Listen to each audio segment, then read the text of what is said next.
Assalamualaikum warahmatullahi wabarakatuh. Bagaimana kabar anak ustazah hari ini? Semoga selalu dalam lindungan Allah Subhanahu wa taala.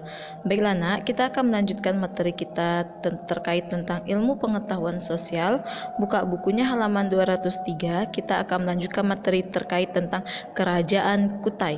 Simak penjelasan video berikut ini ya nak, dan catat ke buku catatannya. Adalah kerajaan yang terletak di Muara Kaman atau tepatnya di Kalimantan Timur. Ini tuh terletak di hulu Sungai Mahakam. Jadi kerajaan Kutai ini merupakan kerajaan Hindu tertua di Indonesia dan ini berdiri sekitar abad keempat. Nah, muncul pada abad keempat kelima lah ya, atau sekitar tahun 400 sebelum Masehi. Jadi nama kerajaan ini tuh sebenarnya nggak diketahuin, cuman karena ada prasasti peninggalan kerajaan ini ditemuin di Kutai, di daerah Kutai, makanya dinamainlah kerajaan ini Kerajaan Kutai. Jadi we don't know for sure nama kerajaannya itu dulu sebenarnya apa.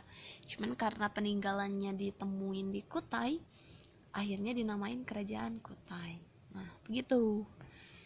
Jadi wilayah Kerajaan Kutai ini mencakup wilayah yang luas dan hampir menguasai seluruh Kalimantan Timur. Ini di sini hampir semuanya dikuasai oleh Kerajaan Kutai. Gitu ya. Jadi ini letaknya di sini, merupakan kerajaan Hindu tertua di Indonesia dan muncul di abad kelima atau 400 sebelum Masehi. Noted ya, ini harus diketahui karena ini background information banget. Next, dari mana sih tahu adanya Kerajaan Kutai ini? Kerajaan Kutai ini ditemuin dari adanya sebuah sumber sejarah. Jadi ada 7 prasasti yang berbentuk yupa yang menggunakan huruf Pallawa dan Sanskerta, dan ini tuh diyakini sebagai peninggalan dari Kerajaan Kutai. Jadi yupa ini menjelaskan tentang raja pertama Kerajaan Kutai dan silsilah keluarganya. Terus juga dijelasin ada kedermawanan Raja Mulawarman yang memberikan 20.000 ekor sapi kepada kaum Brahmana. Nah, jadi di salah satu yupanya itu di situ ditulisin kalau Raja Mulawarman itu yang memerintahkan Kerajaan Kutai saat itu ini memberikan 20.000 ekor sapi kepada Brahmana. Jadi dari sini diketahuin kalau Kerajaan Kutai itu ada gitu ya.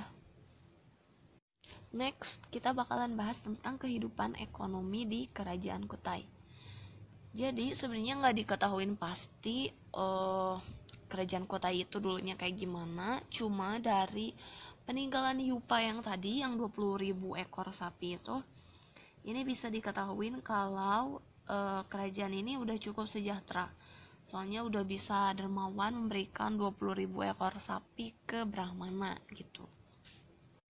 Dan ada juga sumber yang menyebutkan kalau kehidupan ekonomi di kerajaan ini tuh didukung sektor perdagangan dan pelayaran, karena lokasinya kan yang dekat sama sungai, makanya itu jadi jalur perdagangan juga gitu, dekat sama Sungai Mahakam.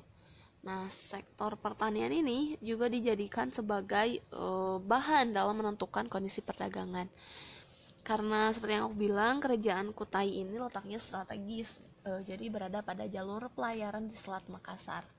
Jadi otomatis ini tuh berpengaruh kepada kehidupan ekonomi masyarakat, khususnya di bidang perdagangan itu sendiri. Gitu. Next, ada kehidupan sosial. Kalau kehidupan sosial di Kerajaan Kutai ini udah tertib gitu dan teratur. Soalnya udah ada pembagian kasta-kasta. Jadi di sini udah karena kebudayaan India juga kan ada kasta, pembagian kasta gitu. Terus juga Kerajaan Kutai ini udah bisa beradaptasi dengan budaya luar. Jadi kerajaan-kerajaan dari luar udah ada interaksi sama Kerajaan Kutai ini. Jadi kalau untuk kehidupan sosialnya sendiri, udah mulai menerima lah unsur budaya yang datang dari India gitu, walaupun masih disesuaikan dengan tradisi dari bangsa Indonesianya sendiri gitu.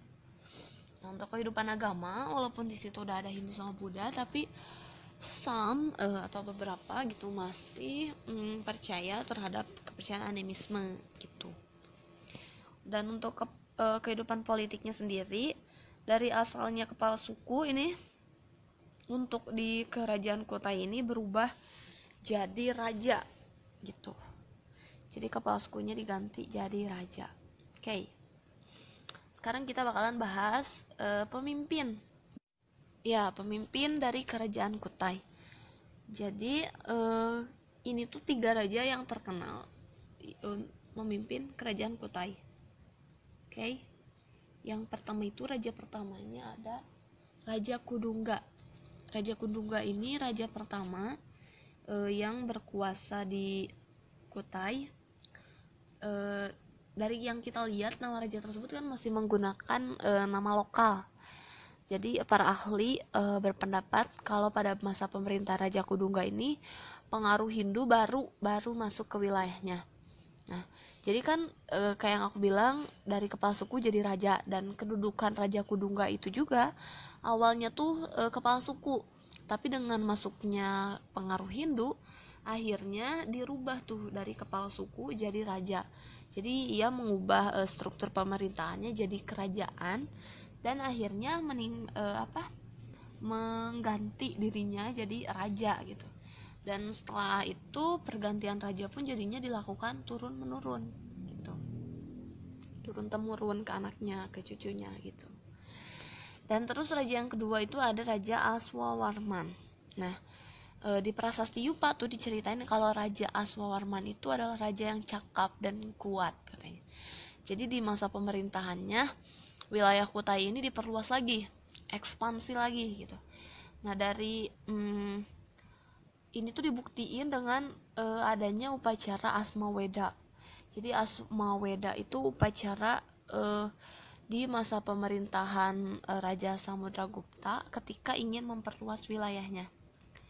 Nah, jadi di upacara itu ada dilaksanakan pelepasan kuda dengan tujuan untuk menentukan batas kekuatan atau kekuasaan kerajaan Kutai. Jadi itu tuh dilihat dari tapak kaki kudanya yang nampak di tanah. Jadi ada tapak kaki. Nah, udah sejauh mana sih si kekuasaannya itu? Nah, itu tapak terakhir itu nentuin disitulah kayak batas kekuasaan kerajaan Kutai itu. Nah, jadi si pelepasan kudanya itu pun diikutin sama prajurit kerajaan Kutai. Yang terakhir itu ada Raja Mulawarman. Raja Mulawarman ini anak dari Raja Aswawarman, penerusnya gitu. Dan Raja Mulawarman ini adalah raja terbesar dari kerajaan Kutai. Di bawah pemerintahannya, kerajaan Kutai ini mengalami masa jayanya.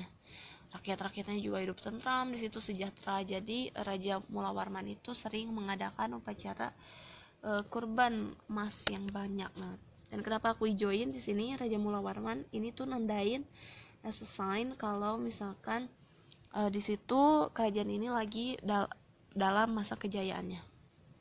Nah, ini masa kejayaan kerajaan Kutai. Adanya itu di masa pemerintah Raja Mulawarman, di mana di situ sejahtera banget sampai para Brahmana itu dikasih emas, tanah, dan ternak secara adil. Terus juga sering banget ada pengadaan upacara sedekah yang dianggap suci atau di Waprakeswara. Terus juga ini yang di prasasti tadi, sedekah untuk kaum Brahmana, di mana Raja Mulawarman ini ngasih 20.000 ekor sapi. Oke. Dan kenapa kerajaan Kutai ini runtuh? Nah, kerajaan Kutai itu runtuh pada masa pemerintahan Raja Maharaja Dharma Setia. Jadi dia tewas di dalam peperangan melawan Raja Kutai Kartanegara ke-13, Aji Pangeran Anom Panji Mendapa. Jadi di situ tuh kerajaan Kutai Kartanegara jadi kerajaan Islam yang bernama Kesultanan Kutai Kartanegara. Jadi keruntuhannya gara-gara peperangan. Oke. peperangan melawan Raja Aji Pangeran Sinung Panji. Oke. Ini adalah beberapa peninggalan dari kerajaan Kutai. Yang pertama itu ada Yupa yang tadi aku bilang, dimana ini diceritain silsilah dari kerajaan Kutai, terus dijelasin juga peninggalan 20.000 ekor sapi untuk para Brahmana. Itu Yupa ya. Yang kedua ada Kalung Ciwa. Apa sih Kalung Ciwa ini? Jadi ini tuh kalung yang ditemuin di masa pemerintahannya Sultan Haji Muhammad Sulaiman. Jadi penemuan ini ada tahun 80-an.